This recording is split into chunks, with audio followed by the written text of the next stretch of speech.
Welcome to mikeybalzz Fishing. This is how we like to start videos. Have you ever been hit? I've been hit. You've been hit, okay. I actually got hit in the balls once. Did you really?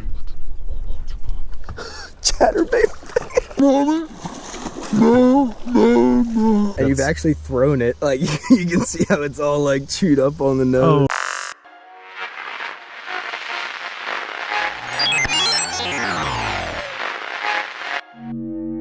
Welcome to mikeybalzz Fishing, guys. I got kind of a cool little episode planned for you.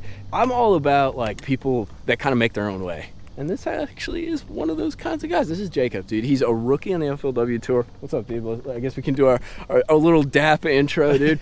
Check him out on Instagram. What's your Instagram real quick? Jacob Wall Fishing. Jacob Wall Fishing. But he's a rookie on the FLW tour. And you guys know my buddy, like Tyler Wilcott. Like, I love guys that kind of like chase after what they want, and they're kind of, I'm not calling you quiet or anything, but you know what I mean, like, yeah. They go after it. They're not real loud about it. They have a goal, they set it, and they go after it. So I like hanging out with those kinds of people because they're self-made, dude, and it takes a lot of initiative and a lot of planning and a lot of failure and a lot of success to do that. Like, it's not an easy path to run, especially with fishing these days. A lot more people are bass fishing, tournament fishing. It's a tough route to go down. But we're gonna hang out today. We're on beautiful Lake Guntersville. You just moved here. Here's a weird detail. Where are you from? I'm from Oregon, actually. I moved across the whole country. Yeah, I packed up a trailer and we freaking just West Coasters, bro. Yeah, like, Southern come Oregon. on. So he brings kind of an interesting perspective. So we're out on Lake Guntersville. So I'm an East Coaster, a Southeast Coaster. Got a little bit of like surfy in me, I guess you could say. But like, this is a West Coaster that moved all the way over here, rookie on the FLW tour. So we're gonna take both of our perspectives out here on one of the most pressured, but one of the most awesome lakes in the country, Lake Guntersville, and kind of see what we can put together. We're kind of in a late summer, like fallish kind of year. The grass is coming up. You actually don't have you have some grass experience, but that's not your forte, I guess you could say. No, I mean, the grass experience I have is very limited. It's revolved around one really small body of water, right. And then pond fishing. I've done a lot of pond fishing. Okay. I've done a lot of bank fishing, a lot of float tube fishing. Right. And that's a lot of grass. So right. I mean, I've fished a lot of grass, but it's in smaller bodies of water. So this vast body of water, nitpicking little areas is a lot more difficult. So this will be a cool experience because I have fished a lot of grass. Now don't go making jokes, and I know you guys make comments when I start talking about grass, so don't do that. It's not appropriate. But I have fished. I fished a lot. Come on, bro. But we're gonna go out. We're gonna kind of bring our perspectives together, fish a few of his spots, fish a few of my spots, and see what we can learn and what we can put together. Hopefully catch a few big ones. But stay tuned. We're also going to talk about some like perspectives and approaches to fishing, kind of pick his brain a little because he definitely looks at things different than I do, and I like sharing that kind of stuff with you. All right, guys, make sure to hit that like and subscribe button. Make sure to check out Jacob, but we're gonna start casting and reeling and maybe even doing a little bit of this. Stay tuned. All right.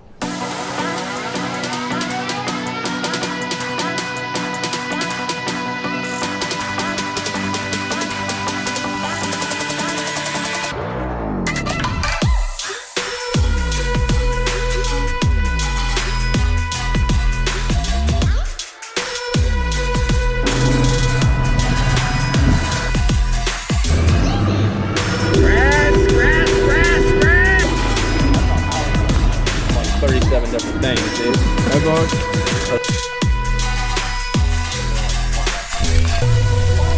Oh! Look out, Bolt. Look out. Nice. Fatter one, dude. It's a little punch and fish, guys.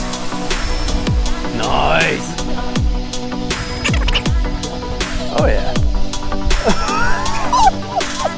That is a grass bass, so dude, that's solid. It's wanting a big head, a little bit like a smaller body, but she just sucked it up. She didn't clink it like those other ones.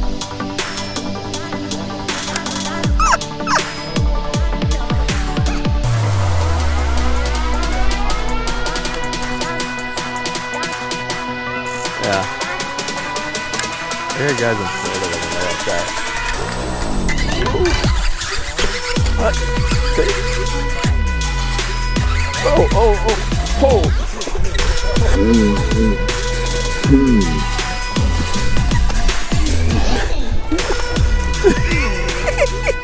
Bob, we got a man. Dude, look at that. Look, what do we do? What? Holy balls, boys. I got my buddy Jacob out here for getting rookie FLW Pro. So we're like punching mats. You can see right here. He's actually from the West Coast, so I'm like, oh, do you punch mats? He's like, actually, really, we don't. We're on some fish like 2 to 3 pounders, having a good time. You guys have probably seen videos before this, you know, flipping some mats. It's getting better and better. I didn't know it was getting this good though. Check this out, dude. We're gonna let her go though, because the water's still pretty warm. But dude, freaking, oh, they're so strong. She annihilated it. A 1.5 ounce. Let me let her go real quick. Don't want to stretch her out too bad. Peace. Goodbye, honey bumpkin. Guys, she just sucked it up. I lifted it up under the mat, dude. Mat kind of raised, and she darted out, and I could barely keep up with her with like a 7.21 reel. Wait, we're gonna keep doing it. This is freaking cool, dude. That's awesome, man. Whoa, dude. Right when it sunk through, dude. That's a little better one too. Nice. Guys, you see how I ducked, man? It like right went through.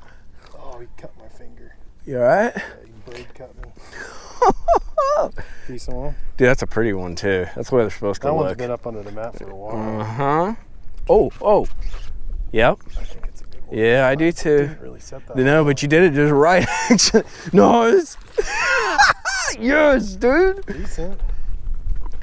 Guys, it's funny because that illustrates what we were talking about with like, you don't really got to slam them. You just kind of reel down and like put the juice to them, dude. I didn't even think I had a fish, to be honest with you. But That was freaking sweet. Guys, I kind of want to show you like what we're doing when we're punching. If you look out right here, well, actually, that's what we're doing. You see all that? That's actually a better recap of what we're doing. Like, we're going in the junk, dude. Heavy cover fishing. And you'll see, like, it's kind of all rolled over. Here's a little key to the bite. So they drop the water a little bit. What happens then is this grass kind of, it rolls on top of itself and it sort of canopies. And that's really what we're targeting, because you have some deeper water right here that creates a little grass line or a grass edge. And then that stuff that's grown up like a whole bunch, it kind of rolls over, kind of like a bald guy, dude, doing a comb over, you know? Freaking comb that hair over, that grass, that hydrilla rolls over, and it creates that canopy, and those edges and those domes are really key. Any kind of points or turns or things like that. And actually, here, can you swing your bait up here real quick?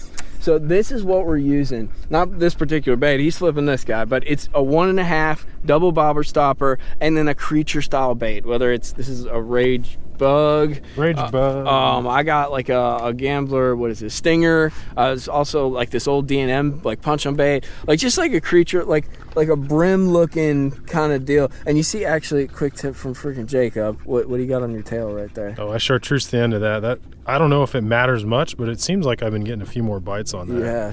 So he's caught more than me, but I caught a bigger one.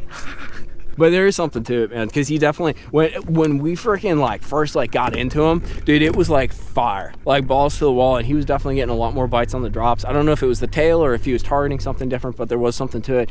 But really, if you want to do this heavy cover thing, get yourself some braid. You know, we're using 65 to 80 pound braid.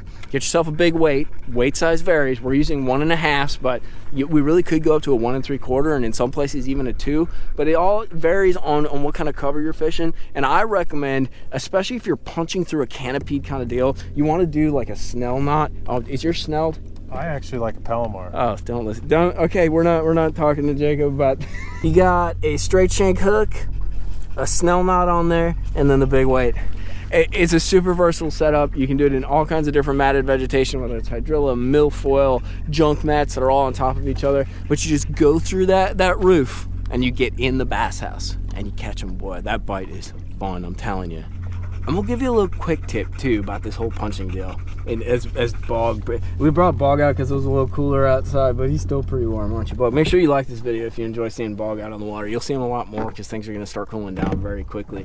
But one thing you want to keep in mind, guys, especially if you're just trying this technique out, it can be dangerous. And that sounds really ninny and really like kind of like stupid, but there is some truth with it. Have you ever been hit? I've been hit. You've been hit, okay. I actually got hit in the balls once. Did you really? Oh, dude, yeah, it was bad. We're gonna ask him a little more about that. I've been hit in the head. So we've both been hit in the worst place. Actually, the only thing worse, I think, than the balls and like the head is like the eye. Like if you don't have glasses or something, dude. Like that's, I've never had that happen, thankfully. But I've been hit in the head. So, well, like that, Jesus, okay? This is what I'm talking about.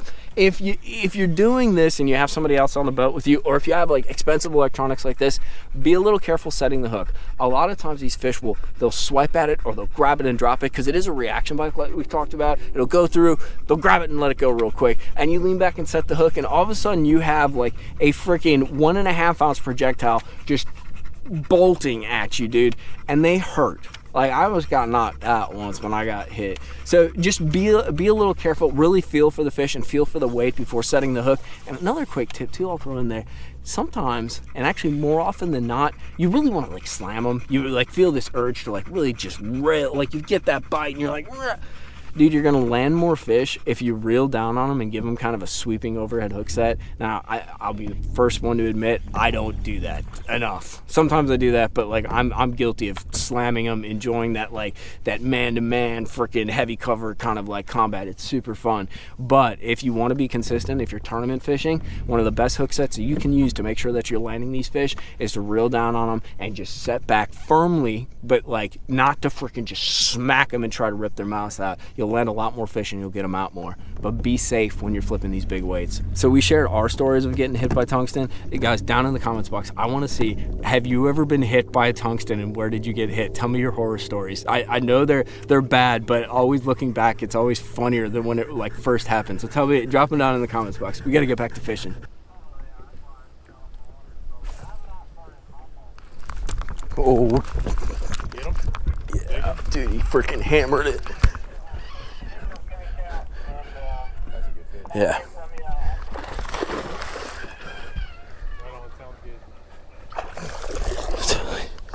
Chatterbait. Dude, she's not done. See, you done, honey? No.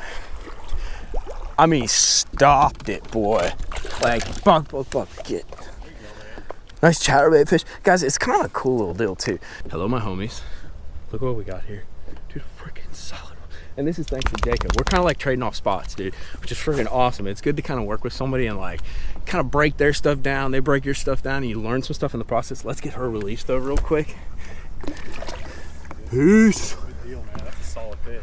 I want to show you guys something though, because this is actually, we're going to do a little video on it down the line. But a lot of times you got baits that are like old that you absolutely love. This is an old D&M custom baits chatterbait. But dude, I'm talking like old, like beat up, skirt was ripped off. So one thing that I did with it is I kind of like sanded the blade a little bit because I like it to not to have too much sheen. And I used our custom skirt kit that I showed you guys in another video. Made my favorite custom skirt with that magic crawl kind of deal in it, and just threw an easy swimmer. The one thing I do need to do is I got to sharpen the hook up a little bit. But you can take your old baits, you know, you love them, you want to keep them going, you just got to make a few tweaks on them, dude, because they get old, they get rusty, they need a little upkeep and a little care. But I think that fish shows that it's worth it, right? Jacob's got fish on. You got a good fish on. Oh it's yeah, a strong one, or it's a... Oh, it's just a, dude, oh, it's one of them pretty ones, dude, that's all like green and cool looking. Decent one. Chunk. Dude, on the old chatter batter. Yeah, buddy. Nice and healthy. Eating on those shad. Maybe a bluegill or two in there. Oh, he's gonna do, oh, I thought we were gonna get a little head dancer. There we go. Don't worry, you can have all that point. I know you want it back. I want to catch it. I know you do, dude. I want you to catch it too, because that would frost the video. No. After I made a highly inappropriate comment. Are you even gonna, if you break off 65 braid, I'm gonna laugh, bro. Oh, I don't think it's very big. Is it even there? Oh, hashtag not winning. Oh. Oh no, I'm sorry. I'm sorry. Yeah, it is. Not as big as I thought, but she's pretty big.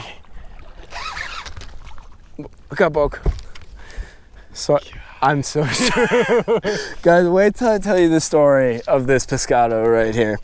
Guys, every fish has its story, and I want to get this one released. Like, just another, not the biggest one we caught today, but just another beautiful Lake Guntersville bass, probably like a 3 and change.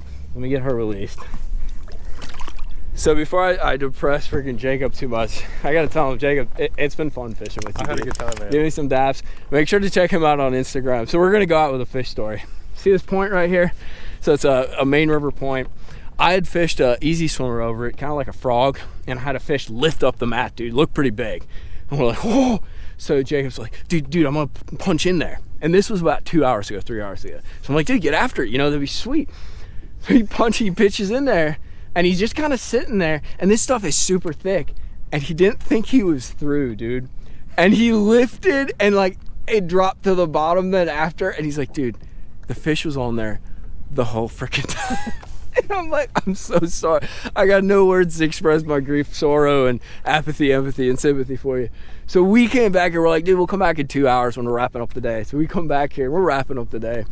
And I kind of, the fish was further back in. I kind of pitched the edge of this stuff. And I probably shouldn't have thrown it all, but that probably was the same fish because it's a point, you know, it's kind of residential fish. You caught that 3.5. She just clobbered it, dude. And I think I apologized before I set the hook. But it's just one of those things. It's interesting though, because it does show that these fish are setting up and kind of staying in one place, which is pretty cool. But an awesome day all around. Always remember like the reaction baits, dude. If you're on a highly pressured body of water, we're on Lake Guntersville. We threw chatterbaits, you know, triggered those fish. You're not going to get a ton of bites, but that 1.5 punching through, triggering those fish, just making them be active, making them make a decision. And when you're on a body of water that gets this hammered, you know, that can be your best route to go, other than fishing like super finesse like we talked about earlier. But dude, it was a blast. We're gonna wrap this thing up. Make sure to check out Instagram. What are you again? Jacob Wall Fishing on Instagram. Jacob Wall Fishing. Follow him on his FLW tour. You are fishing next year, right? I am. I qualified for next year, so I'll be out there again and giving it my best shot and hopefully making the cup next year. Self-made people. You always got to support that. Support this kid before I fall off the boat. Guys, make sure to hit that like and subscribe button. If you don't do it for me, because I'm kind of a douche, do it for this guy. He's back out hanging out with us as the weather cools down. I really appreciate all your support. Tight lines until next time. Hopefully we'll be fishing some heavy cover, having a blast. Otherwise, we'll just be talking fishing. Peace.